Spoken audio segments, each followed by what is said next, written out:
ارشاد فرماتے ہیں کہ خدا کے سوا سب کچھ فنا ہو جانے والا ہے، فانی ہے۔ فنا کے بعد جب ذات باری سے وحدت ہو گئی تو پھر کفر و ایمان ان کی صفت نہیں بن سکتے۔ خدا کے سوا سب کچھ فانی ہے، فنا ہو جاتا ہے۔ فنا کے بعد جب ذات باری سے وحدت ہو گئی تو پھر کفر و ایمان ان کی صفت نہیں بن سکتے۔ فانی چیزیں جو شیخ کے ساتھ ہیں وہ اس کی حقیقت غیر فانی کے لیے پردہ ہیں، اس لیے عوام اسے نہیں دیکھ سکتے۔ اس کا جسمانی سر حقیقی سر کو چھپائے ہوئے ہے۔ ان دونوں میں اس قدر فرق ہے جتنا کفر و ایمان میں، اس لیے ظاہر ہی پر تکفیر اور لان تان ہوتے رہتے ہیں۔ بلکہ ڈونگی گل، نہ سمجھ آن والی گل کہ خدا کے سوا سب کچھ فانی ہے۔ فنا کے بعد جب ذات باری سے وحدت ہو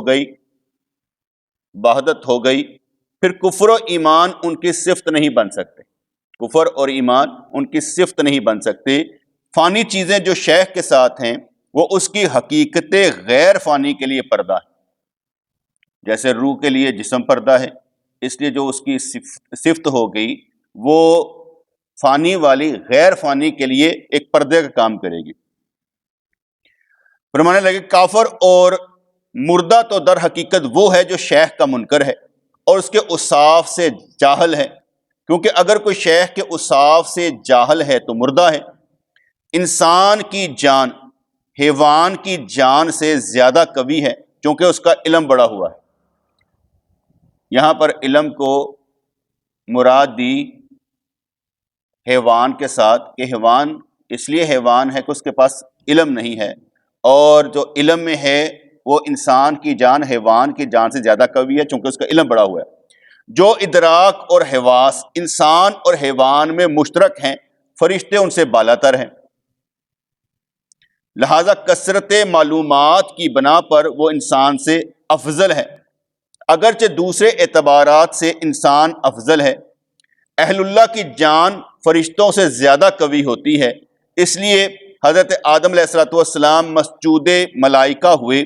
جب اہل اللہ کی جان سب جانوں سے قوی ہے تو دیگر جانداروں کی جانیں اس کے حکم کے تابع ہیں۔ اس لیے مچھلیوں نے ابراہیم آدم علیہ السلام کا حکم مانا اور سوئیاں لے کر حاضر ہو گئے۔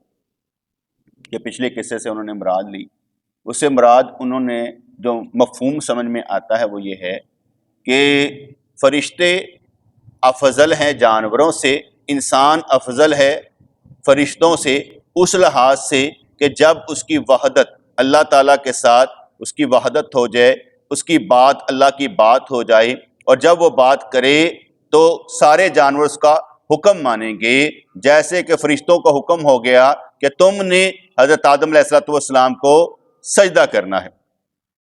پھر وہ اگلا مسئلہ سمجھانے لگے کہ اس لیے مچھلیوں نے ابراہیم آدم رحمۃ اللہ علیہ کا حکم مانا اور سوئیاں لے کر حاضر ہو گئی۔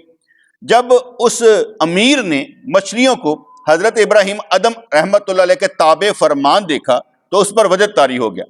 اس نے اپنی لا علمی پر افسوس کیا کہ میں نے کیوں سمجھا کہ تو یہ فقیری اختیار کر کے بیٹھا ہوا، تجھے ملے گا کیا؟ سلطنتیں چھوڑنے کا مقصد کیا تھا؟ یہ فقیری اختیار کی کیوں گئی؟ اور یہ فقیری ہر ایک کو نہیں ملتی، یہ فقیری ہر ایک کو نہیں ملتی۔ حضرت امام حنیفہ رحمۃ اللہ علیہ نے چاہا کہ میں فقیر بن جاؤں، لیکن وہ فقہ کے امام بنے، فقیری نہیں دی گئی۔ ہر ایک کو اللہ تعالیٰ نے جس کام کے لیے پیدا کیا ہو وہ اسی طرف دوڑ کر جائے گا۔ بطخ جو ہے کہاں پر دوڑے گی؟ پانی میں۔ مرغی نہیں دوڑ سکے گی، مچھلی جو ہے پانی میں۔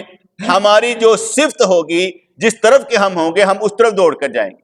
اس کی مثال ایسے لے لی جائے کہ جس پر عالم ارواح میں نور کا چھینٹا پڑ گیا وہ ایمان والا، اور جس پر نہیں پڑا وہ بے ایمان۔ اب چھینٹا پڑ چکا ہے، ہم نے یہ سمجھنا ہے کہ وہ چھینٹا ہمارے اوپر پڑ چکا، ہم نور کے متصف ہیں، اس لیے ہمیں انشاءاللہ تعالی گمراہی نہیں چھو سکے گی، ہم سیدھے راستے پر چلیں گے۔ کیونکہ حدیث پاک کے مفہوم کے مطابق جس پر چھینٹا پڑ گیا، جو ماں کے پیٹ سے سعید پیدا ہوگا وہی سعید ہے، یعنی خوش بخت وہی ہے جو ماں کے پیٹ سے خوش بخت پیدا ہوا، کیونکہ ہم ماں کے پیٹ سے ہی جنتی یا جہنمی پیدا ہو جاتے ہیں، پہلے اوپر جس پر چھینٹا پڑ گیا، پھر جب ماں کے پیٹ سے نکلتے اسی وقت ہی پتہ لگ گیا ہوتا ہے ہاں بھئی اس نے کدھر جانا ہے، کس طرف جانا ہے۔ ایسے ہی جیسے قبر میں رکھے جانا ہے تو اس وقت بھی منکر نکیر نے آ کر پوچھنا ہے من ربک ما تقول فی حق ھذا الرجل، تو حدیث پاک میں آتا ہے کہ جب وہ جواب دے دے گا تو فرشتے کہیں گے ہمیں تو معلوم تھا تم نے یہی کہنا ہے، پھر پوچھا کیوں؟ جو پہلے ہو چکا وہی ہے، تبدیل نہیں ہونے لگا۔ جیسے حضور نے ارشاد فرمایا کہ جو جہنمی ہے ایک گٹ کا فاصلہ رہ جائے گا، اچھے مال کرنے والا بھی مگر جہنم میں چلا جائے گا، ایک گٹ کا فاصلہ رہ جائے گا برے مال کرنے والا۔ یہ پہلے سے ہی طے شدہ، لیکن کون ہوگا اس کا معلوم نہیں۔ اس وسوسے میں نہیں پھنسنا کہ میں کون ہوں، یہ اس وسوسے میں پھنسنا نہیں ہے، بلکہ یقین رکھنا ہے کہ انشاءاللہ میں جنت میں جاؤں گا۔ میرا کام ہے حکم الہی پر زور لگانا، علم الہی پر زور نہیں لگانا۔ حکم الہی کیا کہ جو اللہ تعالیٰ نے احکامات دیے، نماز پڑھو، روزہ رکھو، زکوٰۃ دو، اس پر زور لگانا ہے، اور جو علم الہی میں ہے کہ ادھر جانا کہ ادھر جانا، اس پر زور نہیں لگانا۔ جیسے میں نے آگے بھی بیان کیا کہ جب ایک مرید اپنے پیر کے پاس آتا تو پیر جو تھا اسے دیکھ کر افسردہ ہو جاتا، تو اس نے کہا کہ حضرت آپ افسوس کیوں کرتے ہیں؟ کہنے لگا میں تمہارے چہرے پر دیکھتا ہوں کہ جہنمی لکھا ہوا۔ انہوں نے کہا حضرت میں جنت یا جہنم کے لیے آپ کے پاس نہیں آتا، وہ چھوڑیں، میں اللہ واسطے آپ کے پاس آتا ہوں۔ اور بعد میں جب دیکھا مسکرائے، کہا اب جنتی لکھا گیا ہے، کہا حضرت پھر دوبارہ جہنمی لکھا جائے میرے ایمان میں فرق نہیں آئے گا۔ یہ کیفیت بیان کی گئی کہ ہم نے حکم الہی پر زور لگانا ہے، ہم نے یہ نہیں دیکھنا ہم سے گناہ کتنے ہو چکے ہیں، اب گناہوں کی وجہ سے پیچھے نہیں ہٹنا کہ ہم پیچھے ہٹ جائیں، بلکہ ہو چکے اگلا لمحہ بہتر ہونا چاہیے۔ جیسے میں کئی دفعہ مثال بڑھانے کے لیے، حقیقت بتانے کے لیے کئی دفعہ کہہ دیتا ہوں کہ کوئی گنہگار نماز نہیں پڑھ سکتا، کوئی گنہگار نماز نہیں پڑھ سکتا۔ جو گنہگار ہوگا پہلے اللہ وضو کروائے گا، وضو کر کے اس کا گناہ معاف فرمائے گا، پھر وہ آسمان کی طرف دیکھے گا، جنت کا دروازہ کھل جائیں گے، اور پھر کہے گا باجو۔ تو بات سمجھ میں ہے کہ نہیں ہے کہ گنہگار نماز نہیں پڑھ سکتا جب تک اسے گناہ معاف نہ ہو جائے، معاف ہوتے ہیں تو پھر کھڑا ہو جاتا ہے۔ یہ میں نے مثال ویسے آپ کو دی، اس سے پہلے حکم الہی پر زور لگانا ہے، علم الہی پر زور نہیں لگانا۔ جب اس امیر نے مچھلیوں کو حضرت ابراہیم ادم رحمۃ اللہ علیہ کے تابع فرمان دیکھا تو اس پر وجہ طاری ہو گیا۔ جو پچھلا وہ سارا مشکل سا بیان کیا تھا نا، وہ اس لیے تھا کہ مچھلیوں نے بات مانی کیوں؟ کیونکہ وہ اللہ تعالیٰ کی بات مان چکے تھے، اس لیے ہر شے ان کی بات مانتے تھے۔ جو کہا جاتا ہے نا کہ جو اللہ سے نہیں ڈرتا وہ سب سے ڈرتا ہے، اور جو اللہ سے ڈرتا ہے ہر چیز اس سے ڈرتی ہے۔ جو اللہ سے ڈرتا ہے ہر چیز اس سے ڈرتی ہے۔ اس نے اپنی لالمی پر افسوس کیا، کیونکہ پہلے اس کے دل میں وسوسہ آ گیا تھا کہ شاہی چھوڑ کر فقر اختیار کر لینے پر تعجب تھا۔ اس پر اسرار کا دروازہ کھل گیا اور وہ ان کے عشق میں دیوانہ ہو گیا۔ کہنے لگے اگر کوئی مرید فیض حاصل نہ کر سکے تو اس میں شیخ کو کوئی نقصان نہیں ہوتا۔ دیکھو بیٹے، آپ سارے یونیورسٹی میں داخلہ لیں، سارے ڈاکٹر تو نہیں بن جائیں گے، نام تو نہیں آ جائے گا۔ اس لیے کہا گیا اگر کوئی مرید فیض حاصل نہ کر سکے تو اس میں شیخ کو کوئی نقصان نہیں ہوتا۔ شیخ ازلی دریا ہوتا ہے، کوئی پیاسا رہے تو اس میں کوئی کمی نہیں آتی۔ اللہ کریم ارحم الراحمین، اگر کوئی اس کی رحمت میں سے حصہ نہ لے سکے تو کیا وہ ارحم الراحمین نہیں؟ وہ تو ہے۔ اس لیے اگر وہ ہے تو کیوں پیاسا ہے؟ تو اس کی رحمت کی چھاؤں میں آتا کیوں نہیں ہے؟ جو وہ حکم دیتا اس کو مانتا کیوں نہیں ہے؟ اس لیے جب تک وہ نہیں کرے گا وہ بھی مہربان نہیں ہوتا۔ جیسے ہم کئی دفعہ کہتے ہیں نا، پہلا قدم کس نے اٹھانا ہے؟ بندے نے۔ حالانکہ قدم اٹھانے کا خیال بھی اللہ ہی دیتا ہے، لیکن اٹھانا بندے نہیں۔ سمجھایا یہ کیا کہ یہ نہیں کہنا او یار اب پہ اللہ رفیق دے گا، دے نہیں سکتا۔ اب تو اللہ سے کیوں لڑ رہا ہے بھائی؟ اس نے دے دیا ہوا ہے، اس نے دے دیا ہوا ہے، توفیق بھی دے دی، سمجھا بھی دے۔ فرض کرے کوئی بندہ نماز نہیں پڑھتا، اسے معلوم نہیں کہ نماز پڑھنی چاہیے، اسے معلوم ہے کہ نماز پڑھنی چاہیے، پڑھتا نہیں، اب وہ کہے توفیق دے۔ اتنی سمجھ تو تجھے دے دی کہ نماز قرب کا ذریعہ ہے، اب تو نہ آئے تو کہہ رہا توفیق دے. ہر چیز اللہ تعالیٰ نے کان سے پکڑ کر نہیں. پھر ایسا جیسے میں کئی دفعہ کہا کرتا ہوں کہ اللہ ہمیں معاف کرے کہ جو کوئی گانے سننے والے ہوتے ہیں جن کے بارے میں کہا جاتا ہے کہ ان کے کانوں میں سیسا پگھلا کر ڈالا جائے گا، تو جب ڈالا جائے گا تو اس وقت کہیں اضافہ کر دے یا اللہ، کیونکہ میں اس وقت مانتا نہیں تھا، اب مجھے بخشش نہیں چاہیے، اضافہ چاہیے. اس وقت نہیں کہے گا کیونکہ اب دیکھ چکا ہے نا کہ اس کا عذاب کیا ہے، اس وقت نہیں کہے گا. تو اس لیے جس کو پتہ چل گیا یہ برائی کا انجام یہ ہے تو دعا مانگا کرے یا اللہ تیری مہربانی مجھ سے چھڑا لے، کیونکہ ہر برائی جہنم کی طرف لے کر جانے والی ہے اور اللہ کریم جو ہے ہمیں معاف فرمائے. اگر کوئی مرید فیض حاصل نہ کر سکے تو اس میں شیخ کو کوئی نقصان نہیں ہوتا. میں آپ کو کئی دفعہ نہیں کہتا جس نے چھوڑ کر جانا ہے ضرور چلا جائے، مجھے کوئی فرق نہیں پڑتا، لیکن مہربانی کرنا آگے کو بڑھنا پیچھے نہ آنا، کیونکہ وہ مجھے تکلیف ہے اور مجھے تو چھوڑا ہی چھوڑا اور پھر اللہ کو بھی چھوڑ کر پیچھے آ گئے. اس لیے مہربانی کرنا آگے کو جانا پیچھے نہ آنا. تو پیچھے آنے کا مطلب یہ ہے کہ تو نے ضائع کر دیا جو ہم نے بھی سکھایا تھا. اس لیے جانا ہے جا، کوئی فرق نہیں پڑتا. کیونکہ بیٹے دنیا میں یہ نہ سمجھے کہ پیر کا اس کے بغیر گزارا نہیں ہو سکتا. پیر کا گزارا سب کے بغیر ہو سکتا ہے. پیر کا گزارا سب کے بغیر ہو سکتا ہے. وہ علیحدہ حکم ہے کہ سب کو ساتھ لے کر چلنے کا، لیکن پیر کا گزارا سب کے بغیر بھی ہو سکتا ہے. تو اس لیے کہا گیا اگر کوئی مرید فیض حاصل نہ کر سکے تو اس میں شیخ کو کوئی نقصان نہیں ہوتا. شیخ ازلی دریا ہوتا ہے، کوئی پیاسا رہے تو اس میں کوئی کمی نہیں آتی. بد ایک آگ کی صورت اور شیخ آب کوثر ہے. آگ کو پانی ختم کر دیتا ہے، آگ پانی کو نقصان نہیں پہنچا سکتی. آگ کو پانی ختم کر دیتا ہے، آگ پانی کو نقصان نہیں پہنچا سکتی. شیخ میں عیب تلاش کرنے والا بہشت میں کانٹا تلاش کرتا ہے. یعنی اپنے پیر و مرشد کے عیب. میں کئی دفعہ نہیں کہا کرتا مسجد میں بھی کہ یار تم لوگ مجھے گرتا دیکھنا چاہتے ہو تاکہ ایہو جڑی میں گلاں کردا پیا نا تے کدی تے تانوں رگڑا لگے نا. تم مجھے گرتا دیکھنا چاہتے ہو اور میں تمہیں اٹھتا دیکھنا چاہتا ہوں. فرق کیا ہے؟ فرق یہ ہے کہ میں چاہتا ہوں تم چلو اور تم کہہ رہے ہو یہ اتنی کڑوی کسیلی باتیں کرتا ہے، کدی تک ایہو جی کوئی حامی ہاتھ آئے گی نا تینوں ذلیل کراں گا. حالانکہ اس کے باوجود میں کیا کرتا ہوں یار میں غلطی کر سکتا ہوں، میں کوئی معصوم الخطا نہیں ہوں، غلطی مجھ سے ہو جائے گی. تو اس کا مطلب یہ نہیں ہے کہ اللہ مجھے معاف نہیں کرے گا، اللہ مجھے معاف کر دے گا، تم معاف نہیں کرو. بندے معاف نہیں بیٹے کرتے، اللہ معاف کر دیتا ہے. اس لیے خدائی صفت پیدا کرنی چاہیے دوسروں کو معاف کرنے. تو کہنے لگے کہ آگ پانی کو نقصان نہیں پہنچا سکتی. شیخ میں عیب تلاش کرنے والا بہشت میں کانٹا تلاش کرتا ہے، حالانکہ کانٹا تو خود ہے. شیخ میں عیب تلاش کرنے والا خود عیب دار ہوتا ہے. شیخ میں عیب تلاش کرنے والا خود عیب دار ہوتا ہے. جس ہنر کو شیخ ہنر نہ سمجھے وہ ہنر نہیں ہے، اور جس یقین کو شیخ یقین نہ سمجھے وہ یقین نہیں ہے. پیر قبلے کی مانند ہوتا ہے، اس کی طرف دور سے بھی رخ کرنے سے فیض حاصل ہو جاتا ہے. پیر قبلے کی مانند ہوتا ہے، اس کی طرف دور سے بھی رخ کرنے سے فیض حاصل ہو جاتا ہے.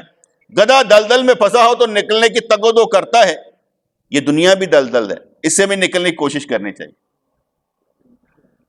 نکل نہ بھی پاؤ کوشش جاری رہنی چاہیے، کیونکہ اجر کوشش کرنے والے کو ملے.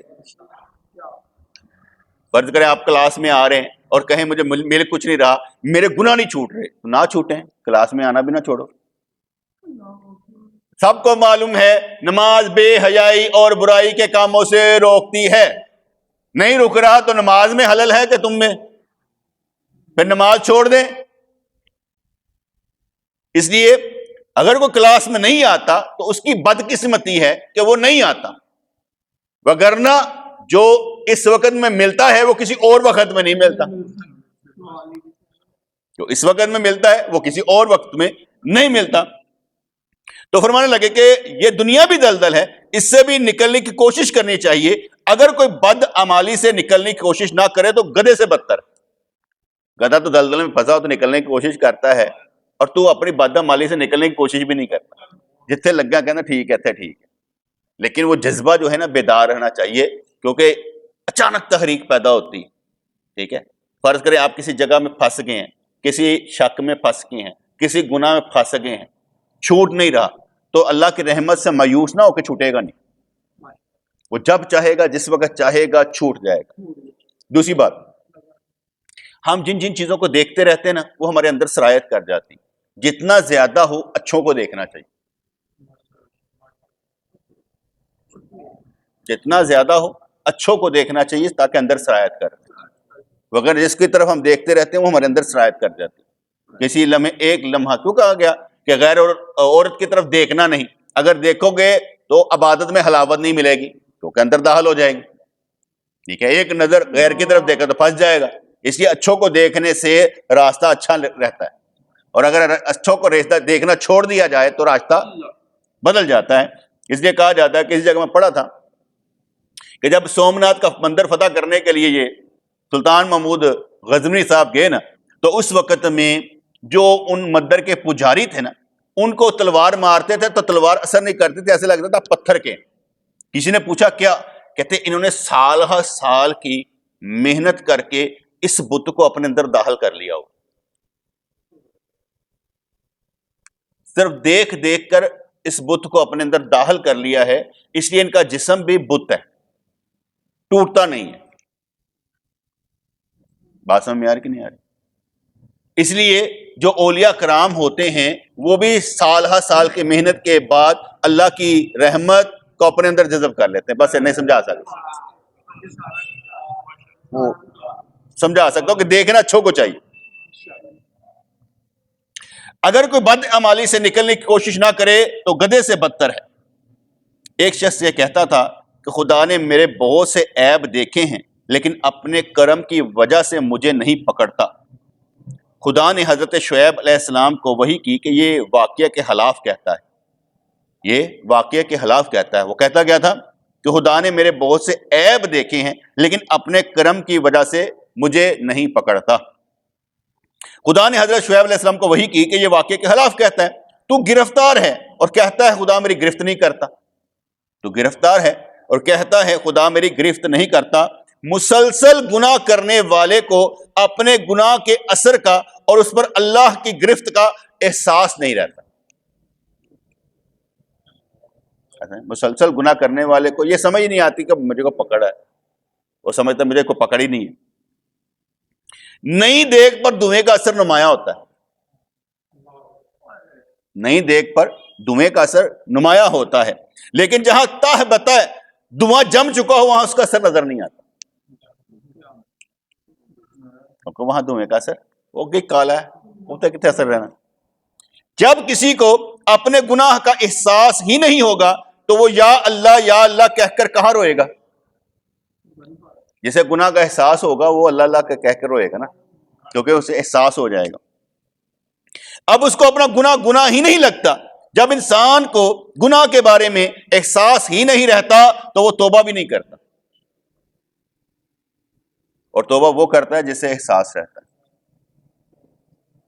دل کے لوہے کو گناہوں کا زنگ کھانے لگتا ہے تو جب تک گناہ کا احساس اسے آہوزاری کی طرف نہیں لے جائے گا وہ مردہ دل رہے گا۔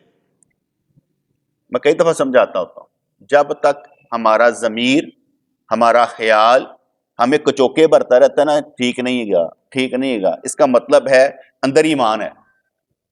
جب تک آپ کو ضمیر کھٹکھٹاتا رہتا ہے نا، یار غلط ہو رہے، اس کا مطلب آپ کا ایمان ہے جو آپ کو تنبیہ کر رہا ہے، آپ کو سمجھا رہا ہے ٹھیک نہیں ہو رہا۔ اگر وہ سمجھانا بند کر دے نا تو اس کا مطلب آپ مسئلہ خراب ہے۔ جب آپ کو آپ کی برائی کا علم ہو جائے اور دل محسوس جائے تو سمجھ لیں کہ شکر ہے اللہ کا، لیکن اس شکر اللہ کا مزید کرنے کے لیے اس کو کہنا یا اللہ توفیق دے میں اس سے بھی جان چھڑاؤں، کیونکہ میں آگے کہا کرتا ہوں کہ یا اللہ مہربانی فرمانا ہم بخشائے جائیں، اس دنیا سے بخشائے جائیں، تیری مہربانی چاہیے کہ اس دنیا سے ہم بخشائے جائیں، قبر میں نہیں، یہیں سے، کیونکہ اگر یہاں سے بخشائے گئے آگے چھت ہی ہے، تو کہنے لگے جب تک گناہ کا احساس اسے آہوزاری کی طرف نہیں لے جائے گا وہ مردہ دل رہے گا. انسان کو چاہیے کہ اپنی مایوسیوں کو دربار خداوندی میں پیش کر کے اصلاح احوال کی دعا کرے. لو جی ایک نقطہ یہ بھی ملا کہ اپنے جو بھی عمل نے نا جو تانوں چنگے نہیں لگتے اور رب دے اگے پیش کر کے کہو یا اللہ جان چھڑا دے تیری مہربانی. جو تانوں سمجھ آندے نے نا کہ کس کس عمل دے نال وقت ضائع ہو رہا ہے تو کہو یا اللہ میری جان چھڑا دے, میرے کو نہیں چھڑدا پیا. وہ اگے اے تے عرض کرو کہ یا اللہ میرے کو نہیں چھڑدا پیا, میری جان چھڑا دے, تاکہ وہ تہاڈی جان چھڑائے. اگر تسی اودے اگے عرض نہیں کرنی تے پھر کی کرنا؟ پہلی گل کہ تہاڈے کو طاقت نہیں ہو رہی, یا اللہ نہیں چھڑدا پیا. میں آپ کو آگے بھی کئی دفعہ بتایا نا کہ میں عمرہ کرنے کے لیے گیا نا تو طواف کرتے دل میں سوچا اچھا تو توبہ کرنا ہے؟ کہ نہیں. بخشش کروانا ہے؟ میں کہ نہیں. تے چکر کا تو کٹدا پیا. میں کہ میں بدلنا بھی نہیں چاہتا, میں گیا ہی نہیں بدلنے واسطے, میری سوچ ہی نہیں ہے گی. میں کہ پھر کرنا کی چاہیے؟ پھر میرے دل میں خیال پیدا ہوا اور میں نے اللہ کے آگے عرض کی. میں کہ یا اللہ تجھے میرے ارادے کا پتہ ہے, میرے ارادے کا پتہ ہے, میں کچھ چھوڑنا بھی نہیں چاہ رہا, کچھ چھوٹتا بھی نہیں ہے, تیری مہربانی ہے تو خود ہی چھڑوا دے. اور ایسے چھڑوانا کہ تکلیف بھی نہ ہو اور کوئی مصیبت بھی نہ آئے, کوئی بیماری بھی نہ آئے, کوئی عذاب بھی نہ آئے, اور تیری رحمت سے چھوڑ دے.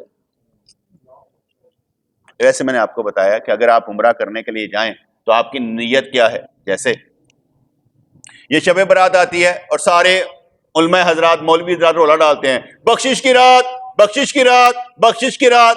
2 فی بات. بخشش کروانی کس نے ہے؟ گنہگار نے. تو کیا گناہ چھوڑنے کا ارادہ کسی کا ہے؟ جس رات کو تیرا گناہ چھوڑنے کا ارادہ ہے وہ تیری شب برات ہے.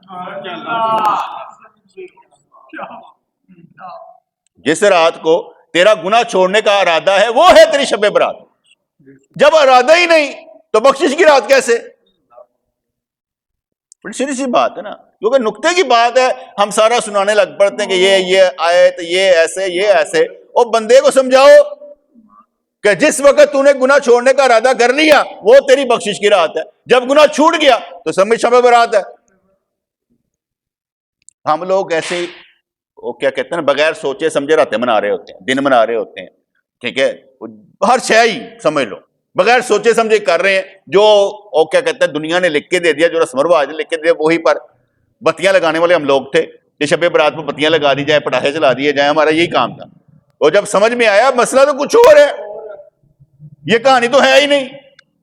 جب یہ سمجھ میں آیا تو پھر بات سمجھ میں آئی, ہر وہ رات جس رات میں تو گناہ چھوڑنے کا ارادہ کرے گناہ چھوٹ جائے وہ ہے تیری شب برات.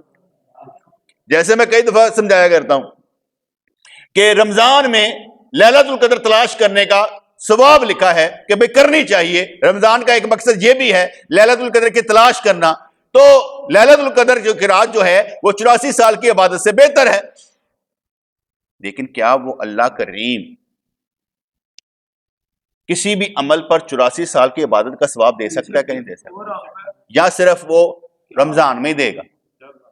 تو اس لیے عاشقوں نے سمجھایا ہر رات ایسے ہی گزار جیسے لیلۃ القدر ہے, کیونکہ وہ تجھے اجر دے گا, ثواب دے گا. حضرت شعیب علیہ السلام کی وحی اس نے سنی تو اس کے دل میں روشنی پیدا ہوئی. گناہ پر گرفت کی پہلی نشانی یہ ہے کہ ہر طرح کی عبادت کرنے کے باوجود انسان ذوق اور لطف عبادت سے محروم رہتا ہے. مولانا فرماتے ہیں گناہ پر گرفت کی پہلی نشانی یہ ہے کہ ہر طرح کی عبادت کرنے کے باوجود انسان ذوق اور لطف عبادت سے محروم رہتا ہے. میں یہاں پر یہ ایڈ کر دیتا ہوں, اگر ایک نماز پڑھتے ہوئے آپ کا ایک لمحہ بھی اللہ کی طرف توجہ ہو جائے نماز قبول ہے. انہوں نے کچھ اور بات کی, میں نے کچھ اور بات کی آپ کو سمجھانے کے لیے. انہوں نے بات کی کہ گناہ پر گرفت کی پہلی نشانی یہ ہے کہ ہر طرح کی عبادت کرنے کے باوجود انسان ذوق اور لطف عبادت سے محروم رہتا ہے.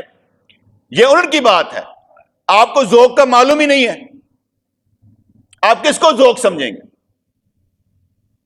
کس کو لطف سمجھیں گے؟ ابھی آپ نے نماز پڑھی، آپ کو کوئی لطف آیا؟ کیا آیا؟ نماز پڑھ لی، فرض ادا ہو گیا، شکر ہے اللہ کا۔ جس وقت آپ کے اندر سے آواز آتی ہے اللہ تعالیٰ شکر ہے، شاپ پڑھ لیتے ہیں یا اللہ۔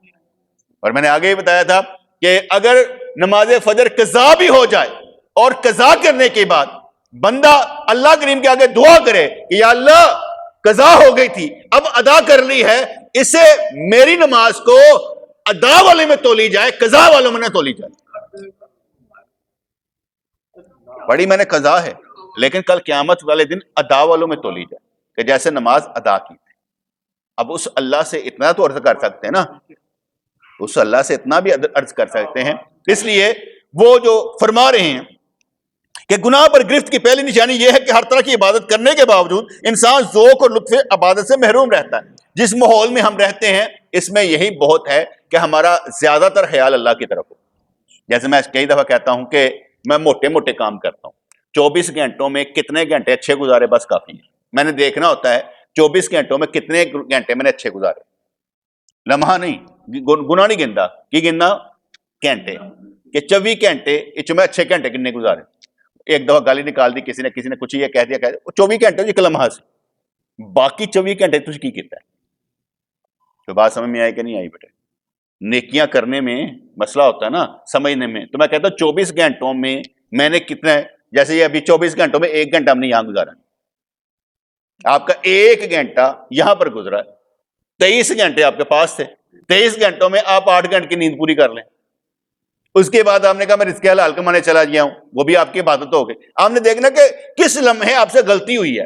24 گھنٹوں میں آپ نے کون سا عمل اچھا نہیں کیا، کون سی بات اچھی نہیں کی، اس کو کہیں کہ یار یہ ایتھے میرے کو غلطی ہوئی۔ اور یہ بھی آپ کو علم ہونا چاہیے کہ غلطی ہوئی ہے کہ نہیں ہوئی۔ اگر آج کے دن میں آپ سے کوئی غلطی نہیں ہوئی تو کیا ہوا؟ ٹھیک گزر گیا، اچھی بات۔ اصل چیز ظاہری عبادت کا مغز اور روح یعنی ذوق ہے، ورنہ عبادت بے مغز کا اخروٹ ہے۔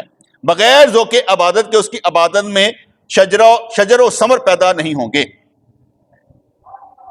کہنے لگے کہ وہ حبیث شیخ کے بارے میں بکواس کر رہا تھا، وہ پیچھے سے واپس لے کے آئے، وہ حبیث شیخ کے بارے میں بکواس کر رہا تھا کیونکہ بینگے کو ہمیشہ ٹیڑھا نظر آتا ہے، تو وہ حبیث شیخ کے بارے میں بکواس کر رہا تھا کہ وہ شرابی ہے، میں نے خود دیکھا ہے، ورنہ آج رات کو میرے ساتھ چل اور آنکھوں سے دیکھ لے اس مجلس کے ایک روشن دان کے ساتھ جہاں شیخ شراب کی مجلس میں تھا۔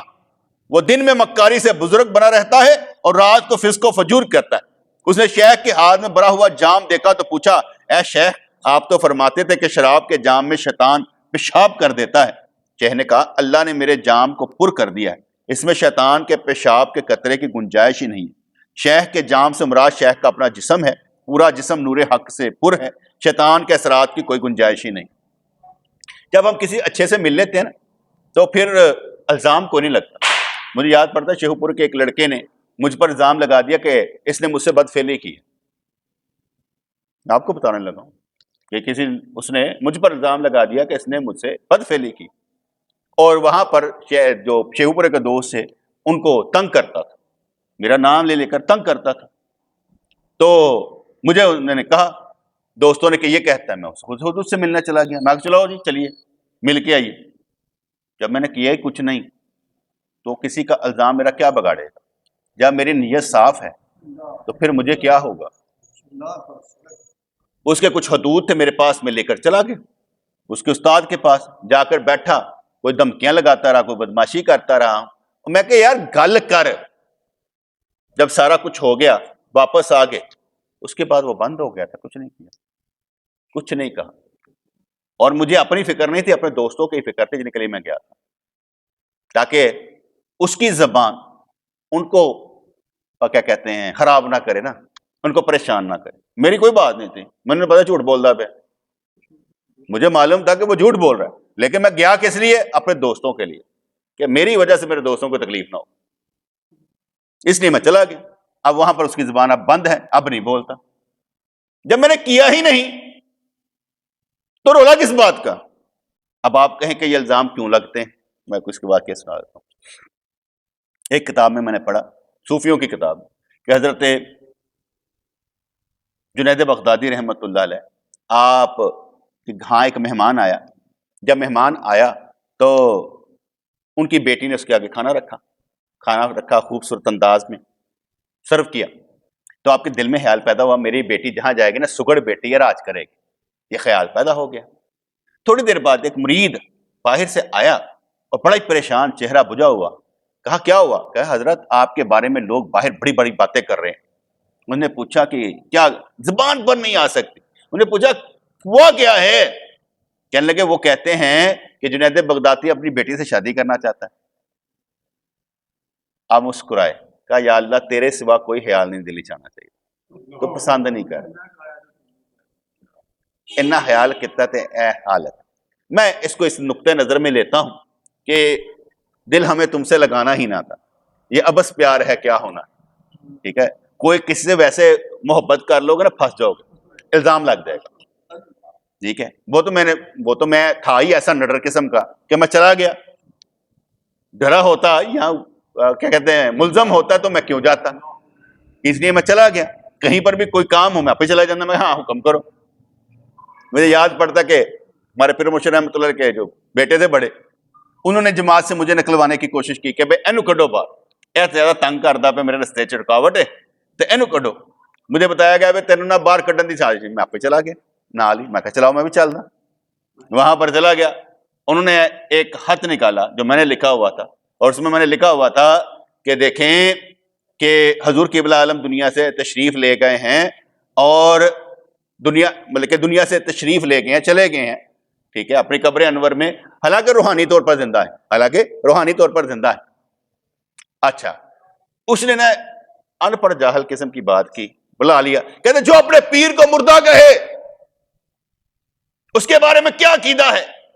میں بھی بیٹھا سا، ان ہاتھ نکالے تھے، پڑھن لگے تھے، انہیں اینیاں لینا لائیاں سن وکیلاں وانگوں، ایتھوں نقطہ نکلدا ہے، ایتھوں نقطہ نکلدا ہے، اور جب پڑھنے لگے اور وہاں پر آیا کہ حالانکہ روحانی طور پر زندہ ہے، میں کہ ہور کی جسمانی طور پر زندہ نے، تہاڈا کی عقیدہ ہے؟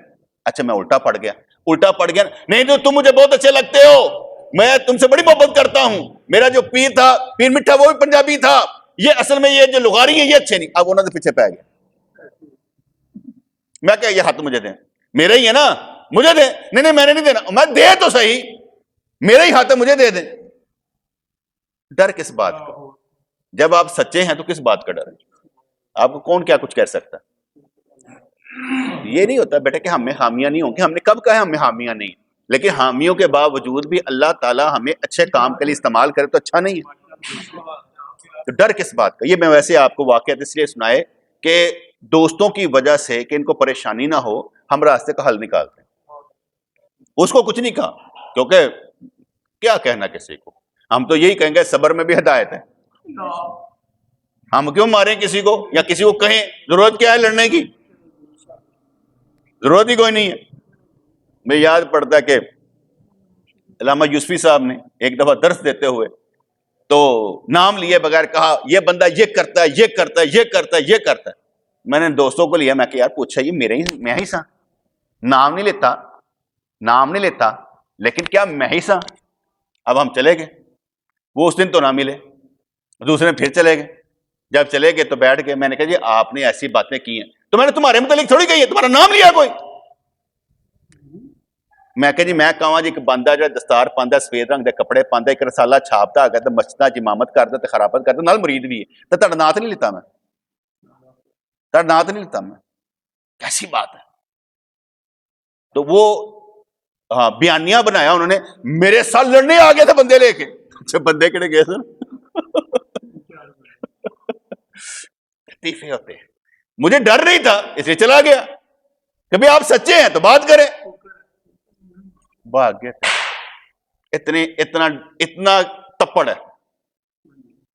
اتنا تپڑ ہے کہ بھاگ گئے۔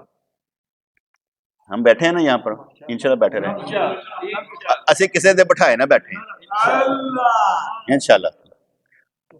لاکھ ہو معاملہ کہ میں روحانیت کے اس درجے پر نہیں ہوں، لیکن اتنا مجھے یقین ہے کہ میرا پیر صادق المصدوق تھا اور سچا تھا، باکرامت تھا، اس کی دعائیں میرے ساتھ ہیں، سانو ستے ہی حیران۔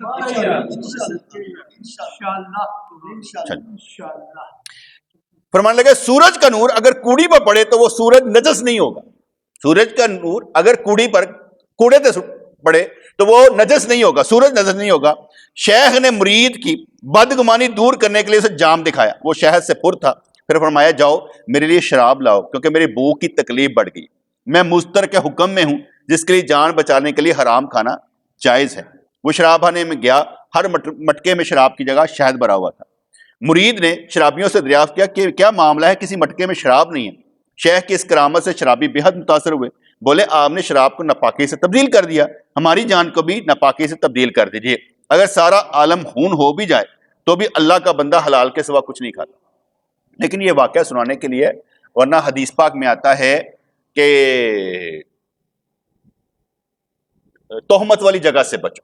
حدیث میں آتا ہے کہ جتھے تہمت لگ سکتی ہوئے, اے تسی نہیں کوئی ڈنڈی خانے جا کے کھلوئیے تو کوئی کہے گا نہیں, تو داڑھی بھی رکھی ہوئے گا تو کوئی آ کے پوچھے گا کی چاہیے مولوی صاحب کچھ چاہیے, نہیں کھڑا ہونا چاہیے. تہمت والی جگہ جہاں تہمت لگ سکتی ہے نہیں کھڑا ہونا چاہیے. اس لیے کہا گیا کہ مسجدیں سب سے اچھی ہیں اور بازار برے ہیں. مسجدیں سب سے اچھی ہیں اور شیطان کے گھر کے ہیں بازار. بازار میں 2 نمبریاں ہوتی ہیں, یہ اچھا نہیں ہے.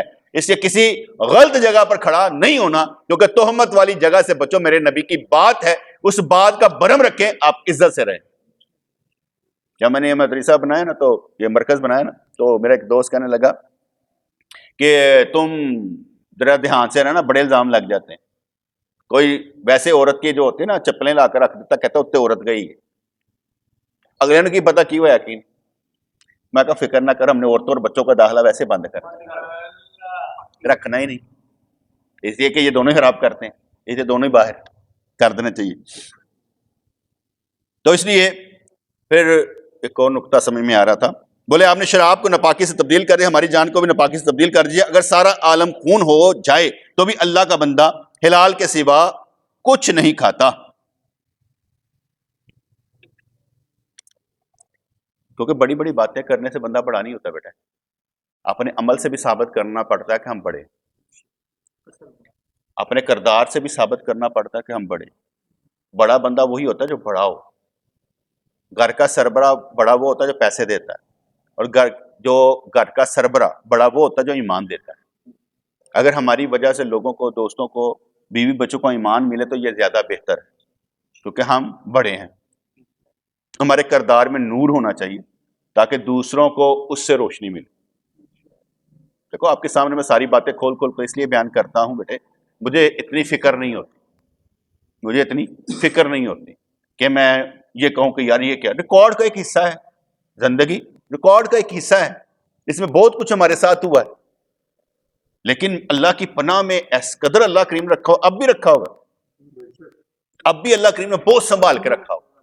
ورنہ جس طرح کے ہم کام کرتے ہیں نا سچائی والے, وہ جہادی ہے, وہ ایک جہادی ہے جو ہم کام کرتے رہتے ہیں.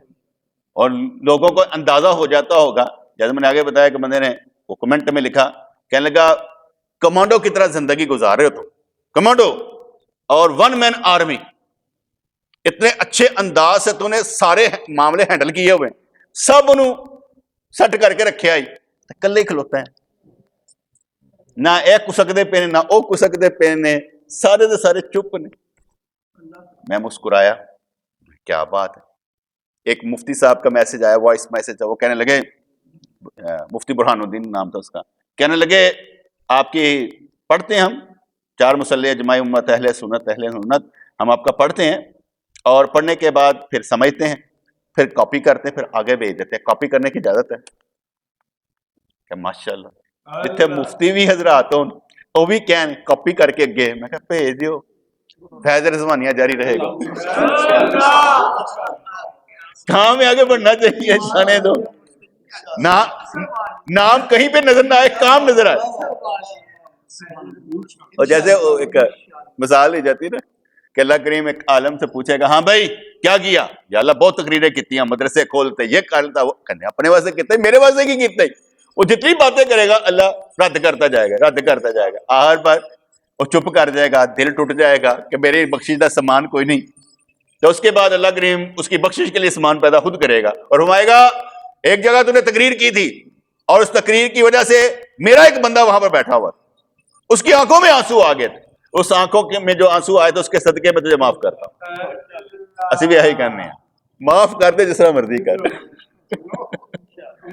معاف کر دے. اس لیے کہتا کہ 4 لفظ ساری زندگی کا حاصل نہیں، جا تجھے معاف کیا، اس سے بڑھ کر کچھ بھی نہیں.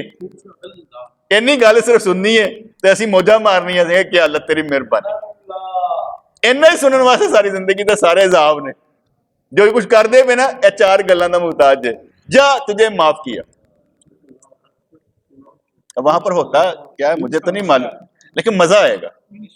جس رب کی ہم عبادت کرتے ہیں نا، اس کا حشر کے دہاڑے بھی مزہ آئے گا. دل کمبدا بھی ہوئے گا نا تو ایک امید دا دیا ضرور جگمگاندہ ہوئے گا، نہیں کچھ نہ کچھ ہے، کچھ نہ کچھ ہے. ورنہ تو امید کامل ہے کہ سب غلطیوں کے باوجود بھی ہمارا نام اعمال ہمارے دائیں ہاتھ میں ملے گا، اور کیا کہتے ہیں رسول اللہ صلی اللہ علیہ وسلم کے ساتھ کھڑے نظر آئیں گے، کہیں بھاگنا نہیں پڑے گا. ٹھیک ہے نا، اس وقت میں کوئی مشکل نہیں پڑے گی. جیسے میں اکثر کئی دفعہ بہانے بناتا ہوں نا کہ حوض کوثر پر سارے پانی پی رہے ہوں گے، میں سب تو خیرتے کھڑا ہوں تاکہ سارے پیندے رہے، میں دیکھدا تے رہنا، پی پی کے اگلے چلے جان، میں دیکھدا تے رہنا. سرکار جی تو اتنے نہیں جانتا کہ دل کرے گا بہانے لبو کہ بس ٹھیک ہے سرکار پیاندے تو ٹھیک ہے، یا اپنی واری تو آیا یار کیوں ہویا پہلی صف تو آیا سانو خیرلی صف. جیسے کہتے ہیں شریعت میں کہا جاتا ہے کہ نماز کے لیے فقہ میں کہتے ہیں نماز کے لیے پہلی صف افضل ہے، نماز کے لیے پہلی صف افضل ہے، اور جب جنازہ پڑھنا تو آخری صف افضل ہے. فقہ کہتی ہے کہ مجھے نہیں معلوم کیوں کہتی ہے، لیکن کہتے ہیں نماز کے لیے پہلی صف اور جنازے کے لیے آخری صف افضل ہے، بہتر ہے. اسی بھی کہاں گے پاجی پچھلی صف ہی ٹھیک ہے، سب اگے نکل جاؤ، ایتھے ہی موجود نے، کدھر نہیں گئے. جنہوں نے نال جنت جانا ہے وہ جو ایتھے موجود نے، اگے جان کی ضرورت ہے. ربنا تقبل منا انك انت السميع العليم وتب علينا انك انت التواب الرحيم. یا اللہ یا رحمان ثبتنا علی الایمان، آمین برحمتک یا رحمان.